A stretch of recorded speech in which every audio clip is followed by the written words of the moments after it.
Bismillahirrahmanirrahim. Assalamualaikum warahmatullahi wabarakatuh. Yang terhormat dosen isu keluargaan kami yaitu Pak Rahmat Rizad SPD MPD dan teman-teman sekalian.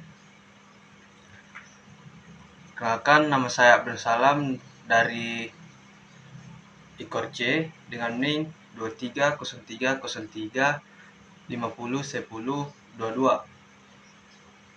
Baik, saya akan membahas mengenai isu teknologi olahraga yaitu VAR. Latar belakang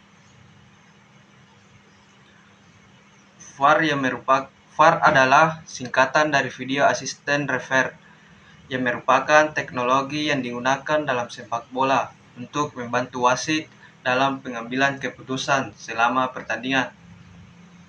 Sistem ini memanfaatkan kamera dan teknologi video melihat situasi-situasi yang menjadi pertimbangan seperti gol, pelanggaran, offside, kartu merah. Wasit lapangan dapat meminta bantuan dari VAR untuk memeriksa situasi yang membingungi atau yang mereka anggap perlu dievaluasi. Kembali sebelum mengambil keputusan akhir, meskipun VAR membantu meminimalisir kesalahan pengambilan keputusan, interpretasi dari rekaman video tetap dilakukan dalam wasit sebelum keputusan akhir diambil. Narasi isu tersebut. Peningkatan akurasi dan keadilan penggunaan VAR dianggap sebagai langkah maju dalam minimalkan kesehatan wasit dapat mempengaruhi hasil pertandingan. Namun, ada pandangan yang berpendapat bahwa penerapan VAR tidak selalu menghasilkan keputusan yang adil dan konsisten. Kontroversi penggunaan VAR. Tidak jarang terdapat ketidaksepakatan terkait penggunaan VAR dalam memutuskan situasi-situasi yang subjektif seperti offside atau handball. Interpretasi dan keputusan VAR masih bisa terjadi, meningkatkan kontroversi. Keterbatasan teknologi. Meskipun VAR bertujuan untuk meningkatkan keadilan, teknologi ini juga memiliki keterbatasan, misalnya kecepatan pengambilan keputusan atau kualitas rekaman yang digunakan dalam melalui situasi tertentu. Baik, mungkin teman-teman ada yang tidak tahu apa itu VAR dan bagaimana cara kerjanya mengambil rekaman. Berikut adalah cuplikan. Mari kita saksikan sama-sama.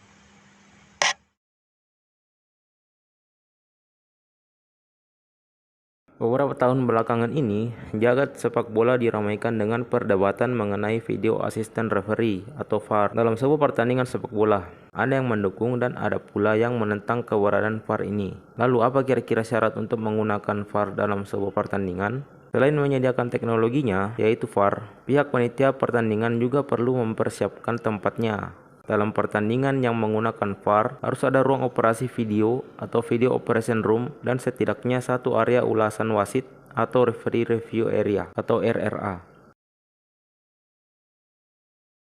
Video operation room atau VAR adalah tempat video asisten referee, asisten VAR, dan replay operator bekerja. Lokasinya mungkin di stadion atau dekat dengan stadion atau lebih jauh. Hanya orang yang berwenang yang diizinkan memasuki VAR atau berkomunikasi dengan VAR, AVAR, dan RO.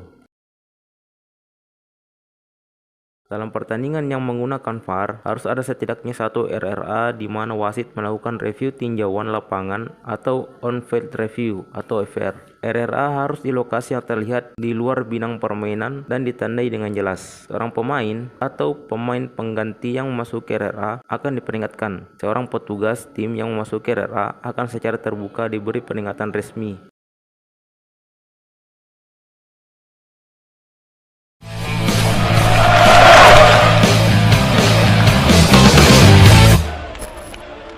Hanya tinggal 1 bulan lagi, Piala Dunia Usia 17 Indonesia akan memulai kick-off pertamanya pada 10 November 2023. Segala persiapan telah dilakukan, termasuk mensterilkan 4 stadion yang akan dijadikan venue pertandingan. Ajang ini akan digelar di 4 stadion, yaitu Jakarta International Stadium, Sijalak Harupat Bandung, Stadion Manahan Solo, dan Stadion Gelora Bung Tomo Surabaya. Namun tak hanya itu, untuk Piala Dunia Usia 17 kali ini dipastikan akan menggunakan VAR dan teknologi garis gawang. Piala Dunia Usia 17 sendiri akan digelar mulai 10 November sampai dengan 2 Desember 2023. Ketua Umum PSSI Erick Thohir mengatakan penggunaan VAR menjadi kewenangan dari FIFA. Sementara itu, CEO Visual Indomedia Produksi Indra Yudhistira mengatakan pihaknya terlibat dalam penggunaan VAR dan goal line teknologi ini untuk Piala Dunia Usia 17. Jadi tim VAR FIFA itu akan berhubungan dengan tim produksi kami. Jadi kami menaruh kamera juga di ruangan VAR. Tim VAR dari FIFA, mereka bawa alat-alatnya. Itu ditaruh di sebuah control room kami. Indra menjelaskan, keempat stadion yang digunakan untuk Piala Dunia akan dilengkapi dengan ruang khusus VAR guna menunjang Piala Dunia Usia 17. Namun, satu yang ditekankan Indra soal teknologi ini adalah penggunaan line teknologi di Piala Dunia Usia 17 yang tidak secanggih di Piala Dunia 2022 di Qatar. Goal line teknologi, tapi tentu berbeda dengan Qatar. Kita tetap menaruh 2 kamera untuk goal line, tapi tim VAR dari FIFA yang akan handle. Sementara itu, FIFA juga menargetkan Piala Dunia Usia 17 2023 bisa disaksikan 10.000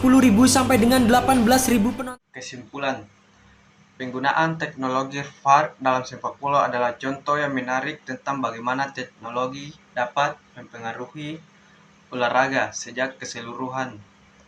Ini membawa sejumlah manfaat, tetapi juga menimbulkan sejumlah isu yang perlu diatasi untuk memastikan bahwa penggunaannya memberikan pengalaman yang positif bagi semua pihak yang terlibat.